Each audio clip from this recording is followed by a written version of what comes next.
Hi mga coders, J Coder again for another video. So sa ating video for today ay ituturo ko sa inyo kung paano mag-import ng Elementor template that is available in JSON format. Tara, samahan niyo ako. Let's go. First ay open muna natin ang ating local app. So, kung hindi pa kayo nakapag-create ng WordPress using local, ay meron akong tutorial dito. Panoorin nyo to, paano mag-install ng WordPress using the local app. Ito na ang dashboard ng local app. Okay, dito sa local app ay pwede tayong mag-create ng WordPress website in a few click. Okay, so i-open natin yung ating website dito. Okay, then pasok tayo sa ating dashboard. Click that WP admin. Okay, then redirect tayo dito sa ating dashboard ng ating WordPress website.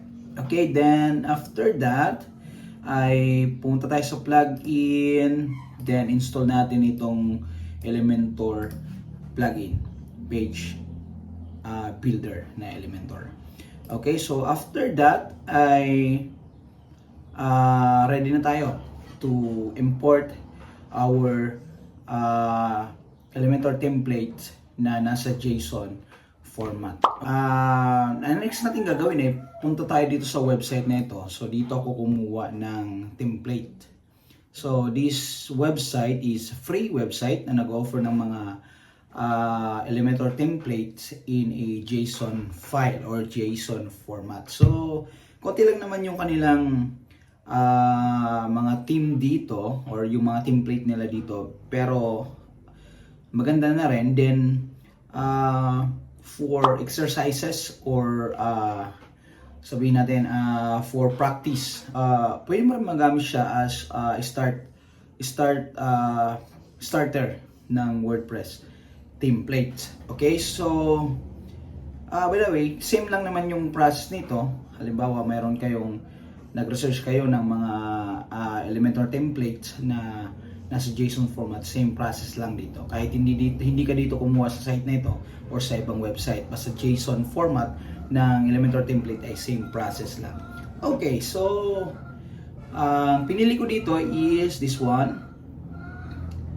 Okay, ito. So i-download nyo lang ito, click nyo itong download na ito, then mayroong pop na lalabas dito sa ilalagay nyo lang yung name, then ang inyong email address, then it will send the link kung saan pwede kayo mag-download ma-download na yung inyong template na gusto. So download ko na yung template na ito. So pag unzip ninyo ng file na inyong na-download dyan sa website na yan, ay makita ninyo itong dalawang folder, itong pages at itong team builder. So dito tayo mag-focus muna sa pages. So makita natin dito sa pages yung mga template ng About Us, Contact Us, FNQ, Homepage, Service Details, Services, Talent. So itong mga file na ito is Elementor template. So later papakita ko sa inyo kung paano ito i-upload at i-import sa ating website. Okay, so dito na yung ating mga file. So the next thing to do ay balik tayo dito sa ating dashboard.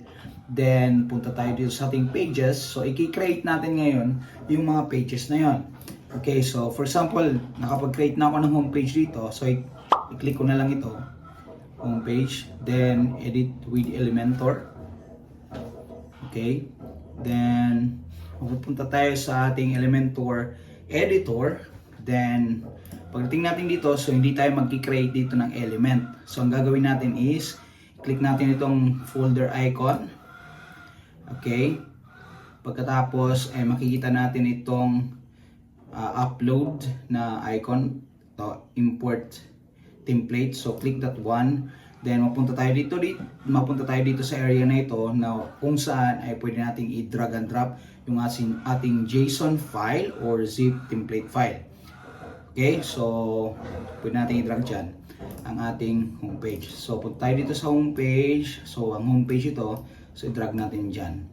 Okay, then click continue, then enable and import Okay, so hintayin lang natin hanggang sa ma-load or ma-import completely ang ating template. Okay, then check natin dito sa my folder. So pag successfully na-import na natin, so makita na agad natin dito sa may template tab o my templates tab. Then makita ninyo dito yung inyong template na in-import. Then the next thing to do ay i-click lang natin itong insert button to insert that particular element or template in this page. Okay, then wait hanggang sa import na or mailagay na yung ating elements sa ating Elementor page. Okay, so nandito na. So nailagay na yung ating template, yung mga elements. So makita natin dito, so okay naman, but merong konting problem. For example, these images here ay hindi na-upload.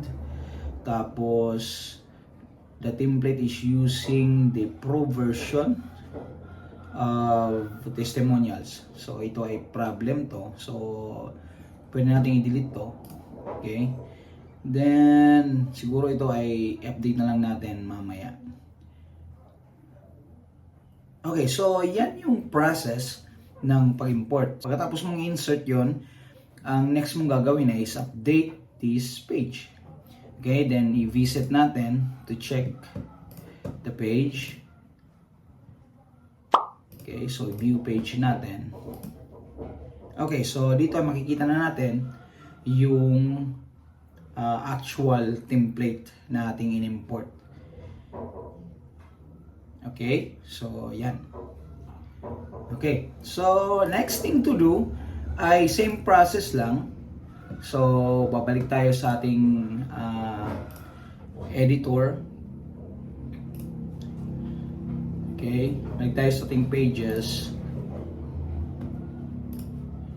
Okay, so the next thing to do ay gawin natin or i-import natin yung mga pages pa dito na kailangan nating i-import o yung mga template na kailangan natin i-import. So, for example, the About Us page, Contact Us page, F&Q, Services page, and Talent. So, isa-isahin natin ang pag-create nito, isa-isahin rin natin ang pag-upload. Gagawin ko lang mga pages din, babalikan ko kayo.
Ngayon ay tapos tayo.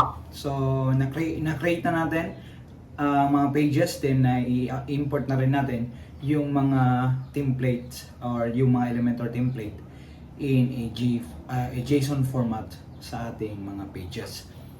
Okay, so nandito na yung mga pages na ating na-create. So makita natin dito sa menu. So ngayon ay ang next natin gagawin ay mag-create tayo ng menu sa ating WordPress. So punta tayo dito sa appearance, then menus.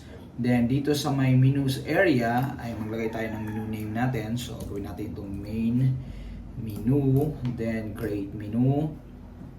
Tapos ay i-add na natin yung mga pages natin. Okay, so homepage, about page, contact us. Okay, add natin yan. Okay, so dito ay pwede natin i-rearrange sa gusto natin yung pagkasunod-sunod ng ating mga menu. Okay, so like that. Okay, so pag masaya na tayo sa ating order, ay pwede nating i-click itong location, display location. So gawin nating primary menu, then save menu. Then refresh natin dito sa ating website. So makita natin, so meron na tayong fully okay. So i-delete muna natin to. Siguro hindi naman kailangan yan. Walang bakit nalagay ito. Okay, then update. Okay, so let's reset the page. Okay, so meron tayong functional na website dito using our template. So narito na siya. So tingnan nyo. So i-update lang natin yan mamaya. Okay. Okay, then about us page. Okay, services. Yun.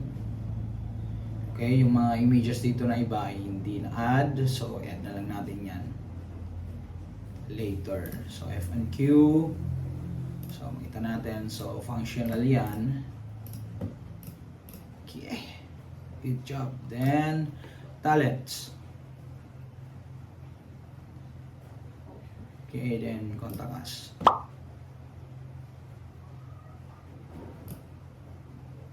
Okay, so the next thing to do ay syempre update mo na lang yung inyong mga content dito, din yung mga images, then update niyo yung mga brand color.